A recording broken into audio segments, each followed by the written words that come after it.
Welcome to Let's Go Indigo. I'm your host, Isaac Holtz, and on a good day, Indigo Ike. Today I want to do a reaction video to a video I found just the other day. It's from about a year ago. It's too bad I didn't see it sooner, but I completely agree with the thesis that's presented.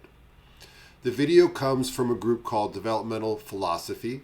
It's a group that's had an evolution over its course of its history.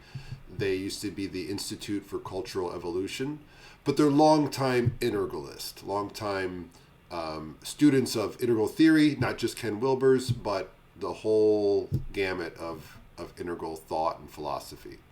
But a lot of them I learned about through Ken Wilber's group Integral Life, and they host, they do lots of stuff that I don't know about, but they release videos on YouTube as well. They have Zoom calls and they have presentations.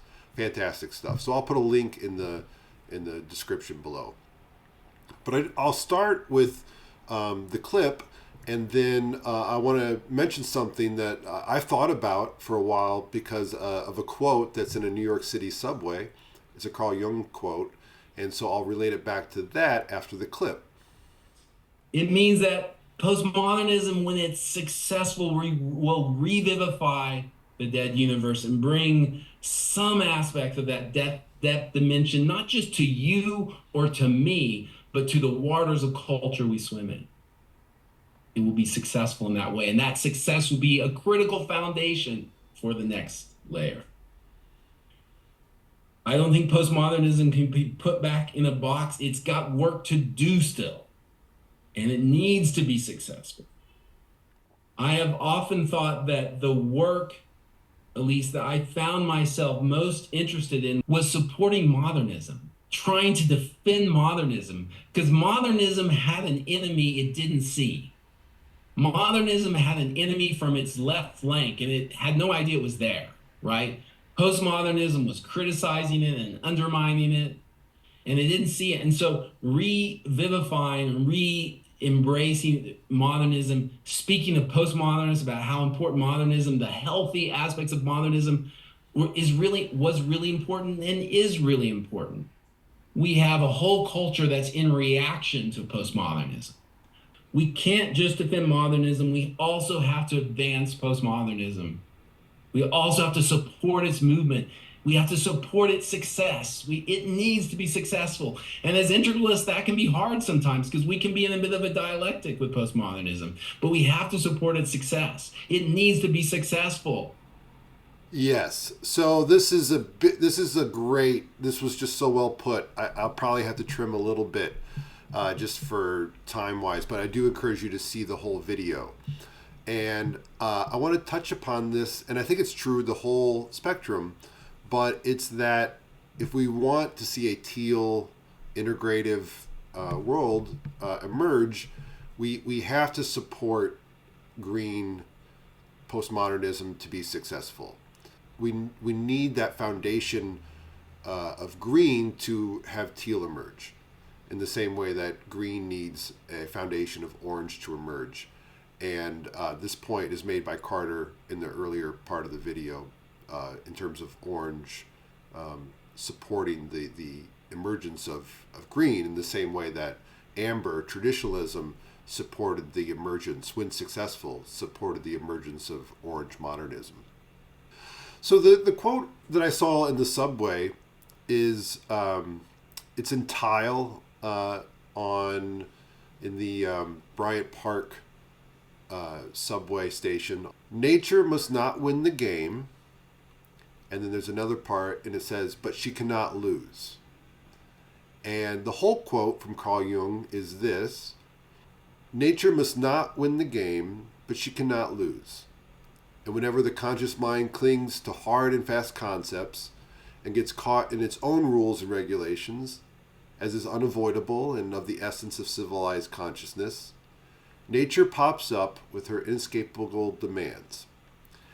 Now, this touches upon a little bit more than what Carter is talking exactly here, but as we look at the developmental spectrum, I just want to remind all of us that the foundational layers while they cannot win, if we want to have a emergent later stage being the dominant driving force and leader, the earlier stages cannot be in charge. We have a little bit of that with, you say, Trump as in office, wherever you might find him, in red or amber, orange development. But, and he's just one quick example. But those stages cannot lose. And I think if you use the Trump example again, I think green was starting to win to the point where amber traditionalism was losing. And they will not lose. It's a foundational layer of development that must be healthy and kept included. But in the same way, to what I would argue to anyone aspiring to be an integralist, to be Teal, is that the foundation of green cannot lose. And we need to help, we need to shift gears a little bit from I would agree with Carter. I really felt like defending orange was super important for a long time, and that needs to continue. But we need to defend green, especially the positives of green, and we need to see it succeed. And we can theorize about what teal is, what indigo is, any of these stages, and I'll talk about that in a moment. But we need to step in and help green succeed. Now, my name that I use for the show, Indigo Ike, it's a reminder for myself. I've been interested in these ideas for a long time. I'd like to think that a part of me has some, at least on a mental cognitive level, a healthy teal and maybe a little bit of turquoise and maybe just a touch of indigo. And I could get into what I think the cognitive aspects of those are. But I'll never, ever truly be able to live in those spaces unless there are others and a culture and community of similar, like-minded individuals that we collectively create a teal or maybe eventually a turquoise, or who knows, maybe eventually indigo space. But to even just have that foundational teal space, we need to have a real healthy, vibrant green space. And it's there more than it ever has been before, but there's still work to do. So I urge each of us who are interested in these ideas to lean into our green. I know mine needs a lot of work. When I took a developmental quiz assessment of all the stages, I was pretty strong in red and magenta that I've been interested in. I need to develop my green aspect and then also help develop the green at large outside of me.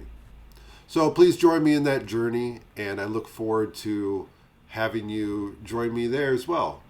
I'll see you next time.